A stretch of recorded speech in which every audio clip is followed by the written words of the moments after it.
Hey guys, I'm the Fan Guy, and in this video I'm going to review episode 36 of Dragon Ball Super. I'm really happy, excited and satisfied with this episode, and episode 36 gets a spot on my top 3.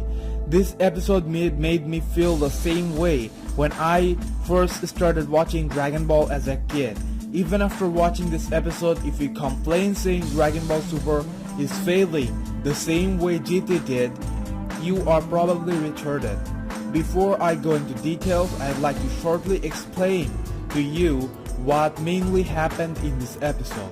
Well, basically, the Vegeta versus Majeta match took up the entire episode after having the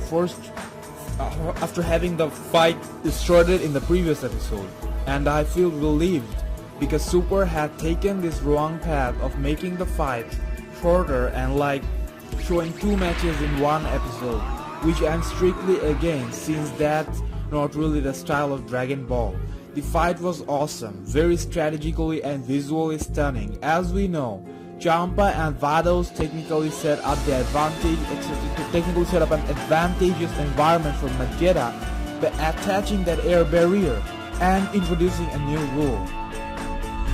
There were many beam battles like Vegeta's Gullet Gun versus Majeta's Magma Flamethrower or something like that, with Majeta winning most of the time because the arena was highly overheated and consumed too much oxygen. The result was obviously negative for Vegeta, so Vegeta was having a bad time keeping up with Majeta. Eventually Majeta distracts Vegeta and lands a strike on him, and the impact throws him out of the stage. We see Vegeta landed outside the arena. That is by the rules. He should be eliminated and Majeta the winner. But then, referee examines and finds that Vegeta actually landed 1 foot on a piece of the ring that was broken earlier during the encounter and declares that Vegeta is not eliminated. Vegeta feels kind of embarrassed to be saved like this and rages up to destroy the entire area barrier that was helping Majeta. Luckily, that doesn't go against the rule, so now that Majeta doesn't have the advantage, Vegeta attacks him with full power Final Flash. That doesn't beat him completely, but has a very hard impact, leaving Majeta dizzy. Taking the opportunity, Vegeta lands a full power punch on Majeta. However, Majeta counters it and a struggle starts. Vegeta tries his level best to push him out of the stage with 1 punch, but extremely durable, and heavy Majeta keeps playing hard.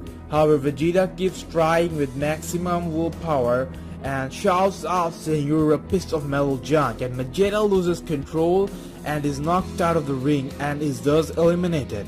Later on, we see Majeta is crying and Whis informs that this Metal Man species is mentally very weak and can't take insults. So when Vegeta called him a metal junk, he was hurt and lost the struggle. That is, we didn't see Majeta's full physical strength. He lost mainly because of his mental weakness. Now that is interesting. Then we see the trailer of episode 36 and a big surprise.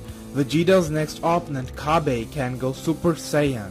Contrary to the previously established idea that Kabe has no idea what a Super Saiyan is, thus he can't transform either. So that's what mainly happened. If they keep up making this type of episodes, Dragon Ball Super is absolutely going to be a hit, and I would accept a long continuation of the series. This Vegeta vs Majeta fight is a complete 5-star. The moves, strategically awesome moments, the aura, the visually stunning blasts and beam attacks, the character expressions, they did everything right in this fight. And Dragon Ball Super is doing so much justice in the right way to Vegeta. He is as good as he ever was, and most importantly, he owned this fight like the way he should have.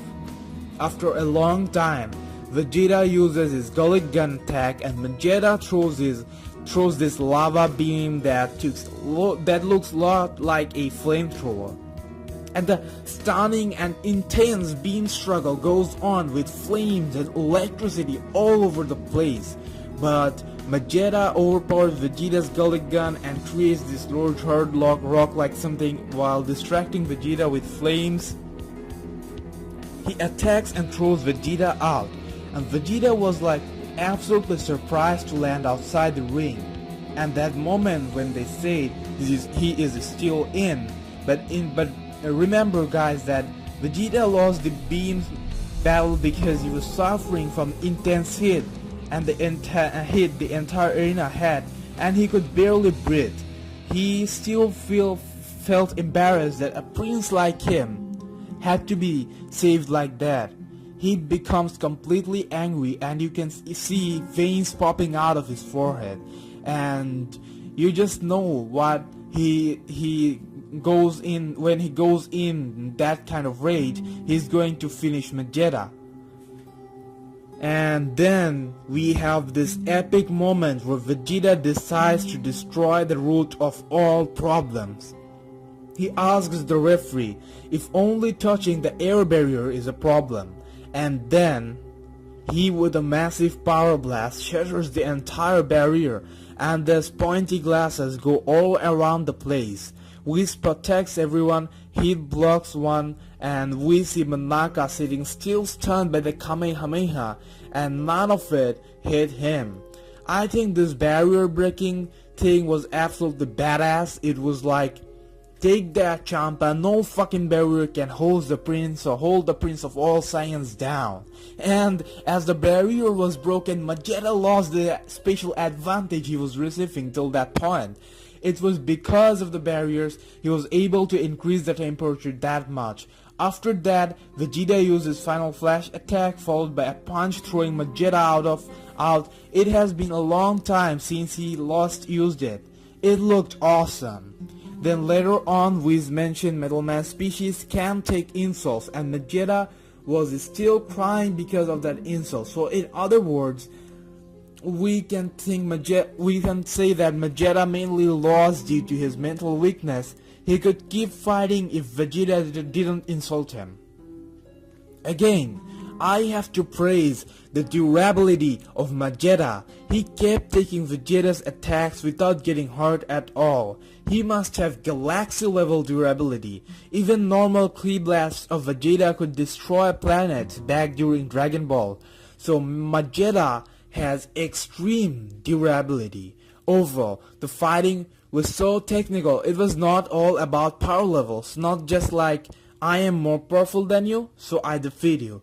This fight certainly had moments where Vegeta had to go technical. For example, if Vegeta didn't break the barrier, he could end up losing the match. Also, it gave us the fair share of thriller.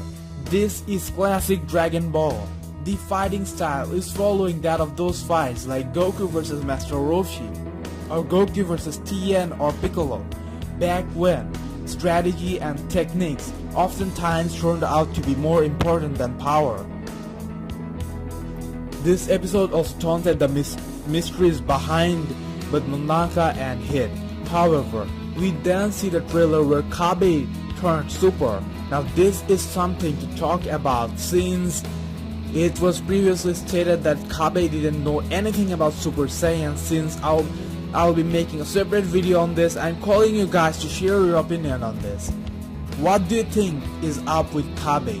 Is he another lying Universe 6 fighter or what? Comment your opinion down below.